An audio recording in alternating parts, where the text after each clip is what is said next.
A local Baylor professor has been working to stay in contact with his Ukrainian family at the same time. 6 News reporter Andrew Moore spoke to him today about the shock of that invasion. Andrew joins us now. Hi, Andrew.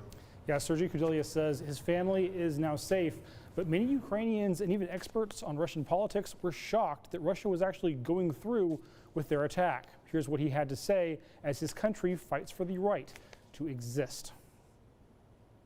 Very last final hours, there was no belief in the possibility of the conflict. Sergey Kodelia spent the first 20 years of his life in Ukraine, and he was in his country just 3 weeks ago. Like many other experts, Kodelia thought Russia would never actually invade on multiple fronts. The costs in lives and resources they thought would be too high. They were wrong. My friends and family members woke up to the bombardments in complete shock. Kodelia says to understand why the invasion is happening, you must first understand Vladimir Putin. For Putin, there is no Ukraine. He refuses to recognize Ukraine as an independent and sovereign state.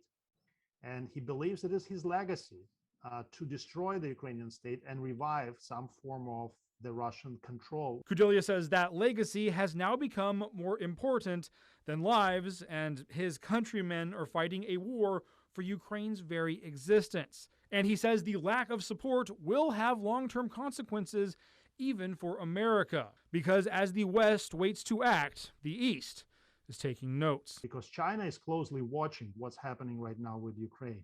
It is not a coincidence that China is not willing to support Ukraine openly. And while Ukraine is now fighting back at a massive disadvantage, Kodelia says he's proud to see his country take up arms, as Ukraine has earned its recognition through defiance. The fact that they're invading the country is a recognition, in fact, of the success of the Ukrainian statehood. There is no question that this is the moment when I feel the most proud ever as a Ukrainian.